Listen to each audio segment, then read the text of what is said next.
Before we get into this video, I really want us to just put our heads down and close our eyes and pretend we're all holding our hands. And I really want us just to, for those who are melanated, this is what this particular message is for. But I am just so grateful that, we have melanin within us, that we are allowed to age gracefully, and that, we are in abundance of great skin, and that we don't have to worry about different extremities of surgery that we need to get in our late 20s and early 30s and even our mid 20s. We don't need to worry about any of that. We are able to age like beautiful fine wine that we leave in the loft, that we need to get whenever we need to get. And whenever we get it, we still look the fine as how we left it. And I'm just so grateful for that. I just want to really, say that. Okay, thank you. Because I don't know why they'd be having somebody's great-grandmother on this show. I just really don't understand what's going on. Hey guys, it's Murad Murali. Hope you guys are all doing well today. Back again with another video. If you have not subscribed, guys, click that button. It is daily and consistent content. Subscribe to the channel. Click that button. I would appreciate it. Give this video a thumbs up. We are officially back into Love Island season. Love Island season is upon us. And, we need to get into this because this episode was absolutely diabolical. This episode was diabolical. I was shocked. I was in tears. I didn't know what was going on. I had my tissues ready. I just couldn't believe what the hell we are witnessing. But this Love Island All-Stars is not what it's cracked up to be. And I think that it was very awkward. I think the lineup within itself is very dead. I've already discussed that. We don't need to get into that. But we're seeing this lineup, all sitting down, being all awkward, not knowing what to do, not knowing, when Maya was like, run behind the person that you like. It just seemed very off. I don't think that was needed because it was unnecessary. And then, the awkward connections that are being built between these people.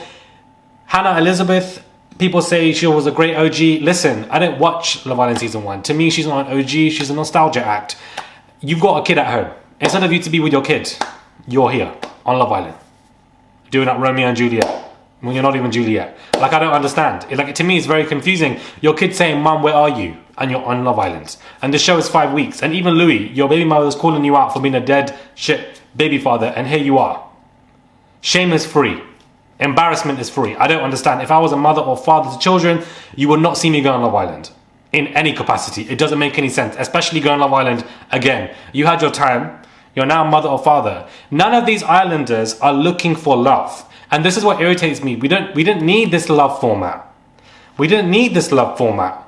We didn't need this love format. We needed a games edition format like it was, for Love Island Games on NBC. That is what we needed to see. Not Love Island, oh, we're looking for love. When Mitch was like, we're looking for love. You're not looking for love, babes. You lot are looking for new followers, new boohoo deals. It's not organic. And for me, that is very frustrating to see because I want to get exhausted with this format because I've already been exhausted with this format.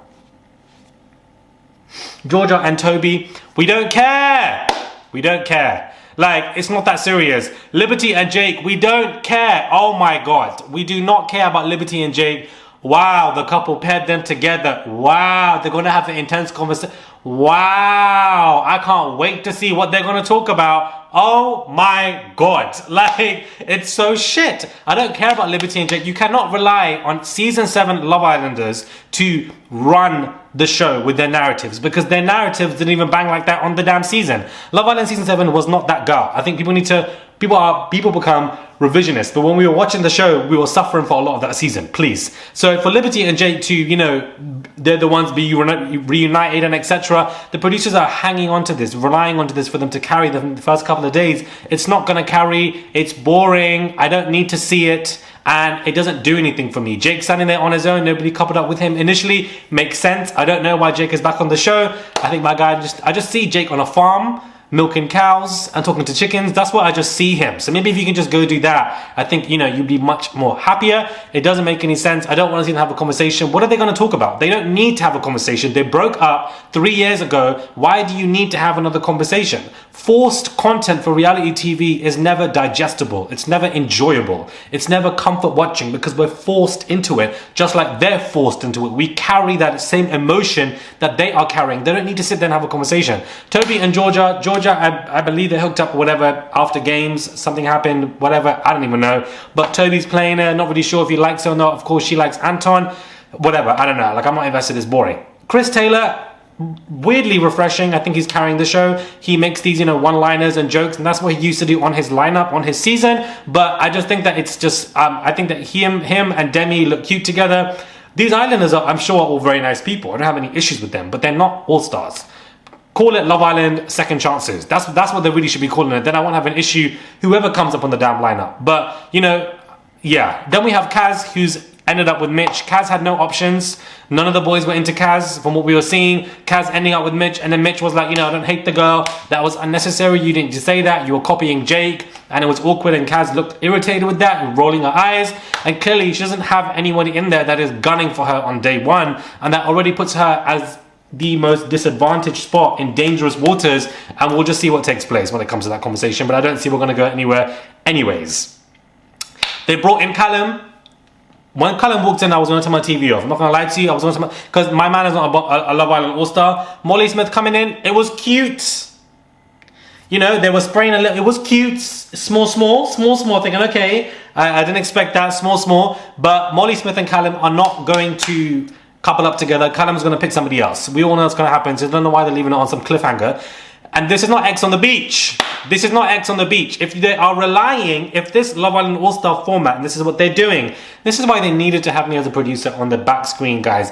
You don't think I'm going to be on the front screen interviewing or presenting. I don't want to do any of that. Put me in the back screen. Put me in the producer's chest with Sanjay and Susan. That's where you need to put me. Put me there, babes. And I will turn the show up. Because they are relying on X's coming in as the format. And that is what you're not meant to do for drama. It doesn't make any sense because it's predictable. It's ironed out. We've seen it on X on the beach. It's going to be forced conversations. I'm not going to enjoy it. I don't want people to say, oh, Moran, you're complaining. I watch the show. This is my perception. And this is what I enjoy. This is why I clearly think of the show. Love Island Games, I was tuning up every single episode because I loved it. It was given what it needed to give. This All-Stars episode has not given. This is my review. If you don't like it, then please go elsewhere because I'm only going to speak on what I see. I never filter. I never force it. I never fake it. You know, I don't need to do that. I did not enjoy this episode. It dragged out for more than it needed to do. It was nice seeing them together in some kind of way for a little bit, you know, reuniting and talking. I liked Georgia Harrison discussing the fact that, you know, oh, have you guys shagged anyone in here the first time? Or, you know, when they break the fourth wall, that's what I like to see. Or when they talk about red carpets or whatever the hell they're talking about. And, you know, whether they want a relationship with somebody in the limelight or not. This stuff is, you know, I like when they break the fourth wall. Let's talk about outside life and etc. That is interesting. But outside of that, I'll give this episode a solid 2.5 out of 10. I don't want anybody to be saying, oh, you know, but the first episode of Love Island is always so boring. This is not Love Island. This is Love Island All-Stars. Do you understand? This is different. You cannot compare this Love Island All-Stars to any Love Island season because they are not the same. You can compare the normal Love Island seasons to each other. A separate discussion, but you cannot compare Love Island All-Stars to anything because we have not seen anything like it, and therefore it's not a fit comparison. For a first episode, you're bringing in All-Stars, and the episode is dragging, and there's awkward recouplings. It's very odd to me, and it's just very weird. I don't know. I think because the format is so predictable, we already know what they're going in there for.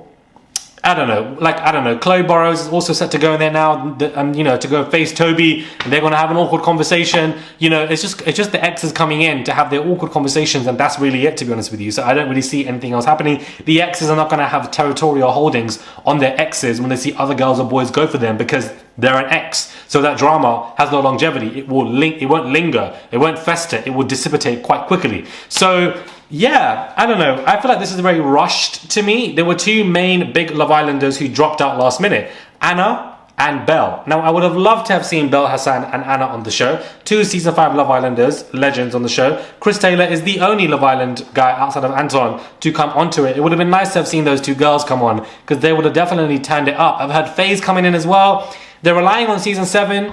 I'm not here for it. I'm really not here for it. This Liberty Jake stuff, boring. Jake needs to leave the villa tonight by 1 a.m. Tomorrow I don't want to see him there. It's a wrap. Make of this what you will. Subscribe to the channel. Click that button, guys. It is daily and consistent content. Subscribe to the channel. I would appreciate it. Comment down below. Give this video a thumbs up. Comment down below. Do you guys agree with me? Or do you guys disagree with me? Did you like this episode? Did you enjoy what you were seeing? Did you dislike it? Etc, etc, etc. Let me know your thoughts are on this. We are here for 5 weeks. 5 weeks, guys. This is more. This was going to be over a month. 5 weeks we're going to be watching this for. Lord have mercy. Anyways, subscribe and I'll catch you guys soon.